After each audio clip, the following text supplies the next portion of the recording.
En la madrugada se publicaron las hojas de vida no solamente de Armando Benedetti en Presidencia de la República, también del nuevo ministro de Defensa, pero además supimos que vamos a tener ministra del Deporte, Espinosa, Patricia Duque Cruz. Sí, señor. Patricia Duque Cruz, Gustavo, estaba revisando más temprano cuando publicaron su hoja de vida en Aspirantes Presidencia, que por cierto, además la salida de la ministra actual la anticipamos con Fraile hace 2 semanas.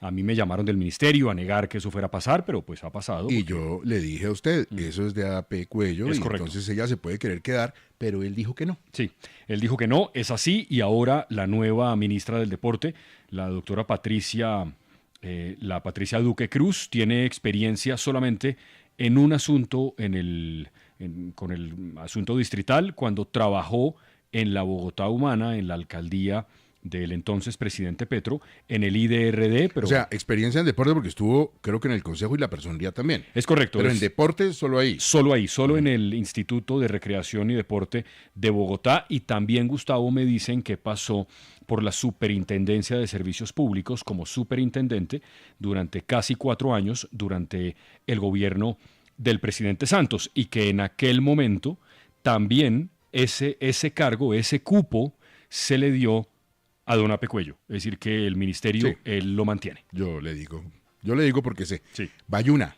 Es Bayuna. De ¿cómo no? Cartago, Es Bayuna, del de Cartago, ¿cómo Valle no? del Cauca. Ah, bueno, y Angilicet también confirmada, la hoja de vida.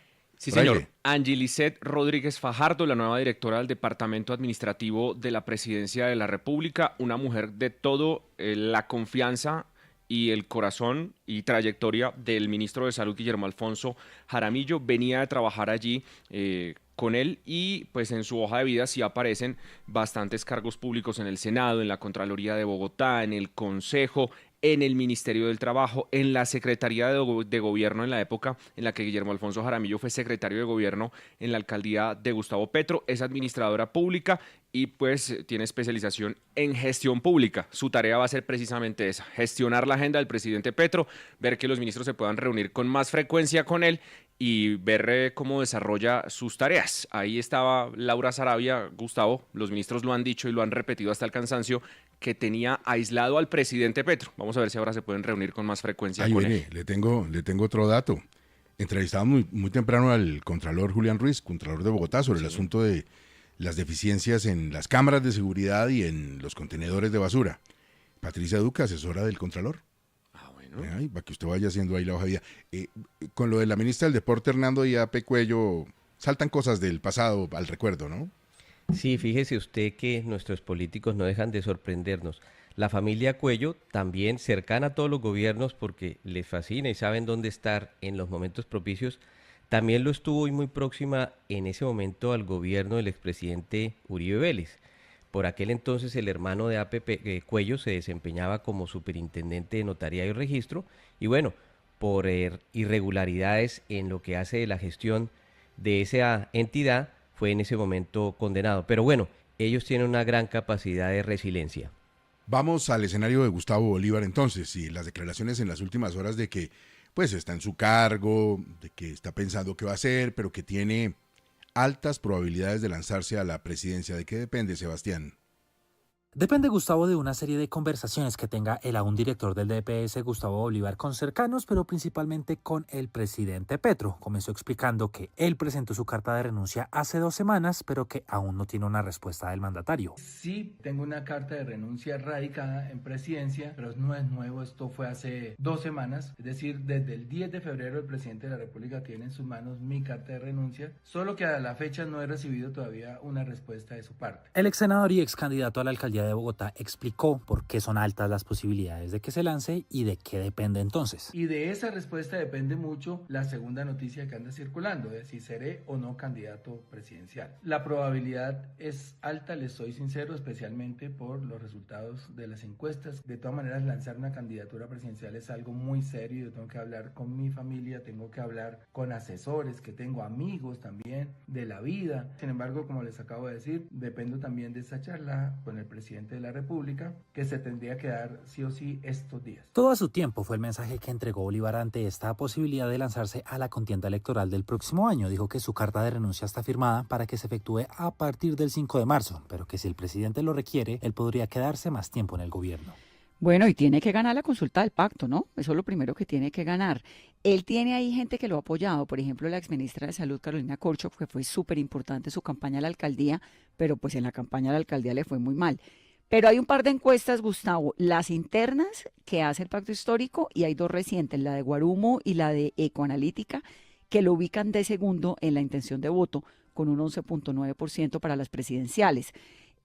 Aparece en esas dos encuestas Vicky Dávila primera, luego aparece Bolívar y luego ya entran Sergio Fajardo, María José Pizarro, Susana Muhammad, etcétera. Él tendría que irse a una consulta y ganar al pacto histórico. ¿Qué tiene? Bueno, tiene un montón de gente digital, por ejemplo, Celso Tete, que trabajó en su equipo de comunicaciones, ahora está en presidencia, tiene un gran potencial en las redes sociales. El pacto histórico confía plenamente en que el trabajo que se hace en las redes sociales es determinante en cualquier candidatura, y Gustavo Bolívar eso lo tiene, pero lo que tiene también es una derrota a la alcaldía de Bogotá. Luego, entonces, más allá que hablar con la familia y todo, tiene que sentarse números porque las elecciones son ganando. Primero, la consulta del pacto. Ahora, tiene también esa conversación con el presidente para limar asperezas, porque como les hemos contado, el presidente quedó un poquito delicado frente a la reunión en la que participó Gustavo Bolívar antes del famoso consejo televisado, y le quedó ese sinsabor de si estaban poniéndose de acuerdo para hacer algo. De ahí la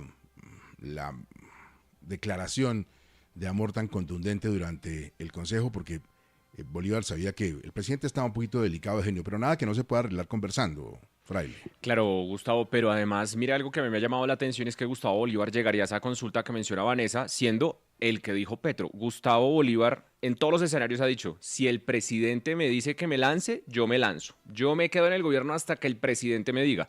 Eso como le cae a María José Pizarro, eso como le cae a los demás candidatos que tienen la idea de aspirar en esa consulta del pacto histórico, porque Gustavo Bolívar lo que va a decir es, yo me lanzo a la carrera presidencial, es porque el presidente Petro me dijo, yo soy el de Petro.